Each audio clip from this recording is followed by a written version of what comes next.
So this is the new AKMagnus Prime in action. It looks great, right? But that was enemies stripped using Zata's Whisper and of course blast damage with enemies in a nice little neat group. It's kind of not really reflective of an actual mission, so never trust simulacrum footage.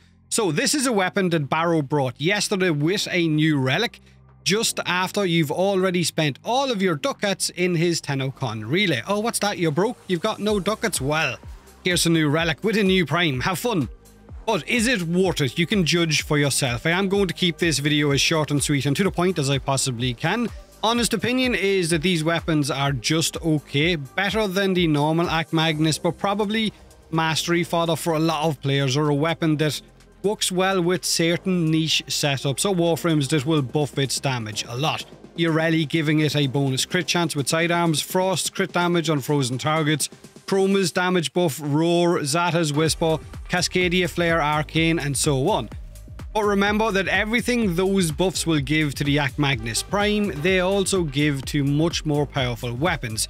Its reload speed and I guess lack of group killing potential definitely hurt this weapon, but it's a weapon with a passive called Chamber Cascade, which has a 4% chance to increase ammo efficiency by 100% for 4 seconds on successful hits. So infinite ammo for 4 seconds. This is what you should be trying to achieve or have as much uptime on as possible.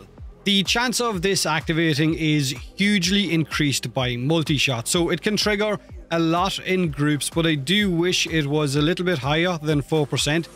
Now, to achieve this, you should mod for fire rate for when that infinite ammo kicks in, multi-shot because it will trigger it more often. Whether you can get this through mods or arcanes, it's entirely up to you, like Arcane Velocity. So the AKMagnus Prime comes with a 28% crit chance, 16 rounds in the magazine, really slow reload speed, decent crit multiplier, and decent status chance. And it is mostly an impact weapon, which means plenty of staggers when you hit those enemies, but it also has a decent amount of slash, so you will bleed enemies as well.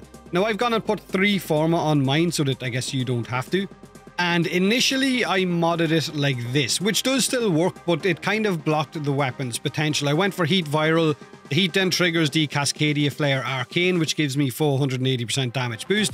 Creeping Bullseye will increase my crit chance. Semi-Pistol Cannonade would then lock my fire rate so that the negative fire rate from Creeping Bullseye didn't kick in. Cannonade would also bump my damage by 300% and give me Punch Through, which definitely helps. The rest was multi-shot crit damage and of course a faction mod of choice. I also have Tenacious Bond on my Sentinel, which will give me another 1.2 crit multiplier. But then I realized that locking the fire rate with Cannonade was a huge mistake. This weapon works much better with a higher fire rate and more multi-shot. Like I said, more multi-shot means a higher chance of that infinite ammo passive kicking in. So in the end, I decided to mod it like this. Viral and Heat, Lethal Torrent, and Galvanized Diffusion for more multi-shot. Crit mods because it is a crit-based weapon, and faction mod of choice for whatever faction you're going up against. Again, I have Cascadia Flare in order to bump my damage up to 480%. I also have Tenacious Bond on my Sentinel for a bigger crit multiplier.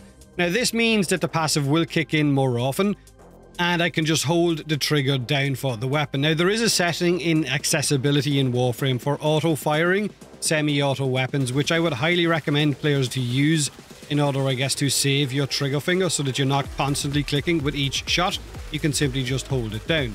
Again, whichever way you want to mod your weapon is entirely up to you. It does feel like the weapon is more beneficial having a higher rate of fire so that you can just hold that trigger down, while also having as much multi-shot as possible in order to keep its passive up as much as possible, so that you're never reloading and never running out of ammo, because its reload is quite painful. But that pretty much is the AKMagnus Prime. Let me know in the comment section below what you think of it, if you have your hands on it, if you've put multiple Forma on it, whether you went with a build that locked its fire rate or not. Let me know. Have a great day, have a great weekend, and as always, thanks for watching.